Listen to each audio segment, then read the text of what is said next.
Bapak, Ibu, saudara-saudara yang dikasihi Tuhan, selamat berjumpa kembali dalam acara Sentuhan Ilahi. Semoga acara ini yang singkat bisa memberkati kita semua.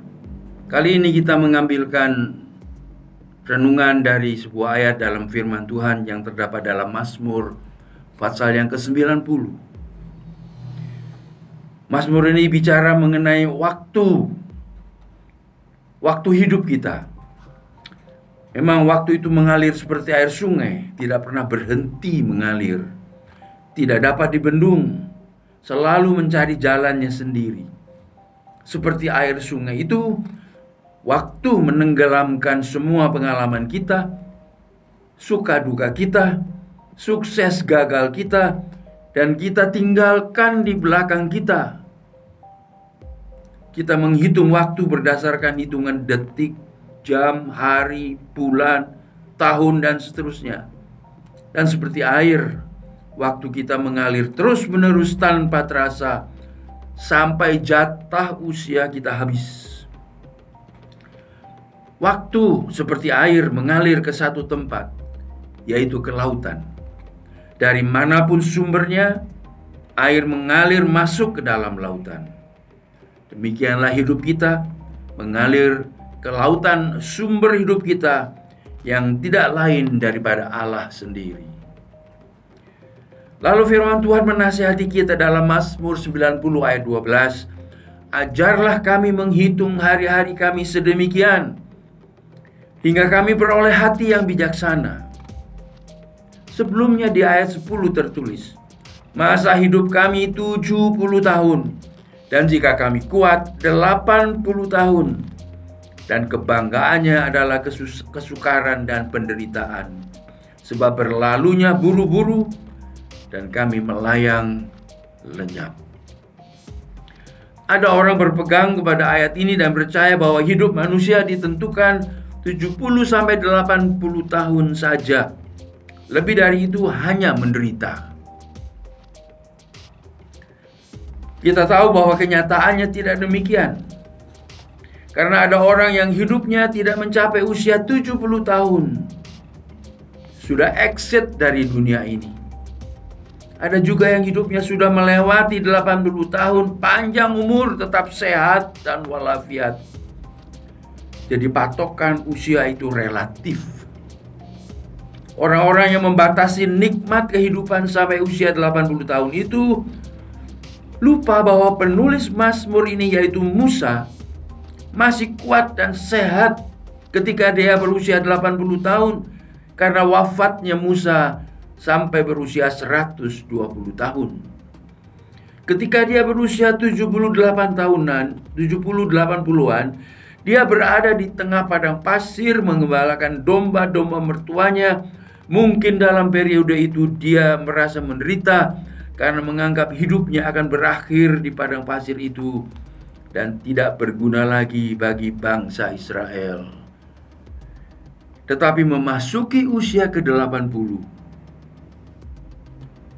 satu fase tahapan yang baru dalam hidup Musa. Tuhan merubah jalan hidupnya. Tuhan memanggil dia memimpin bangsa Israel keluar dari Mesir ke tanah perjanjian. Tugasnya sebagai pemimpin Israel memang sangat berat. Dan itu berlangsung selama 40 tahun.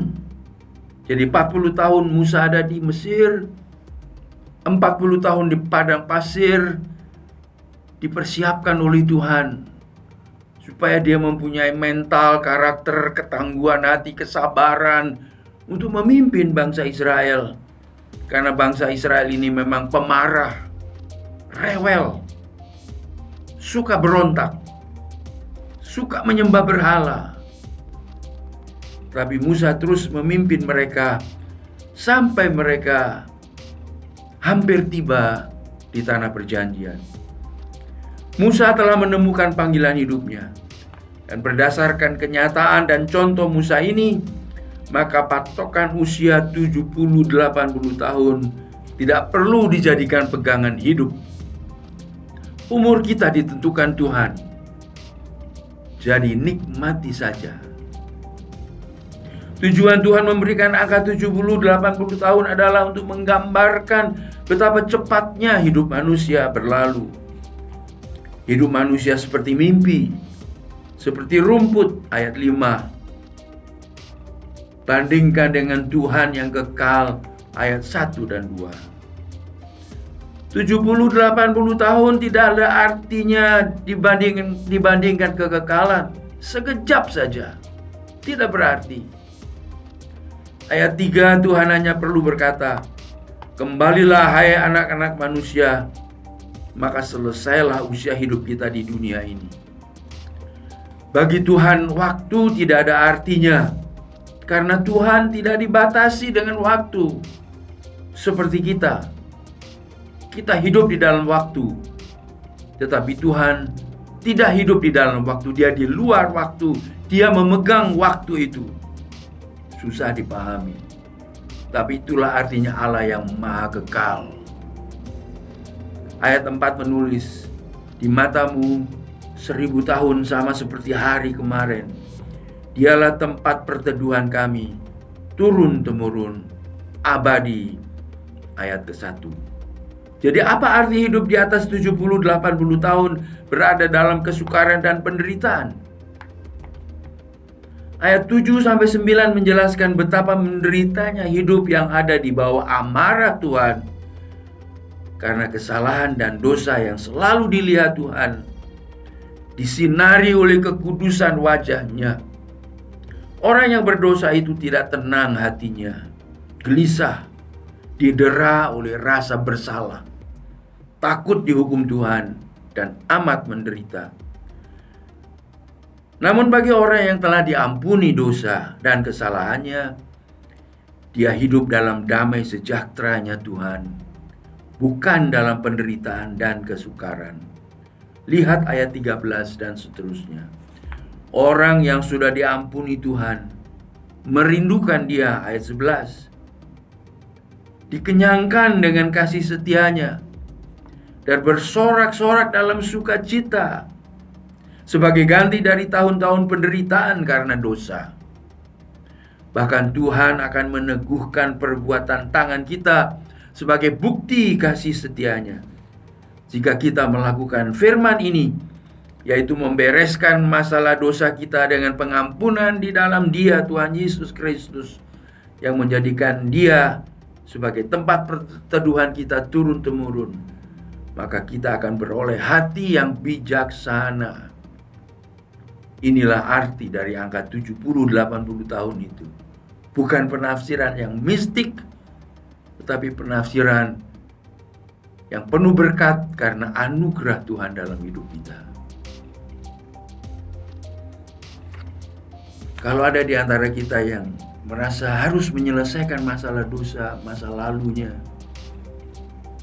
inilah saatnya yang paling baik, supaya ke depan saudara bisa menikmati hari-harimu, tidak dikejar dengan rasa bersalah, tetapi dipenuhi dengan anugerah damai sejahtera Tuhan. Kita berdoa sebentar. Bapa kami dalam surga, mungkin ada di antara para pemirsa saat ini yang terketuk pintu hatinya oleh anugerah Tuhan untuk minta agar Tuhan mengampuni kesalahan dan dosanya. Di dalam nama Tuhan Yesus Kristus, Juru Selamat, yang menebus dosa-dosa kami, yang sudah memikul semua dosa kami berdoa mohon keampunan Tuhan bagi saudara-saudara kami ini. Berkat-Mu turun ke atas mereka. Dalam nama Tuhan Yesus Kristus. Amin. Tuhan berkati saudara. Hidup dekat dengan Tuhan. Jangan lupa berdoa. Jangan lupa baca firman. Itu membuat kita akan akrab dengan Tuhan dan menikmati anugerahnya. God bless. Tuhan berkati.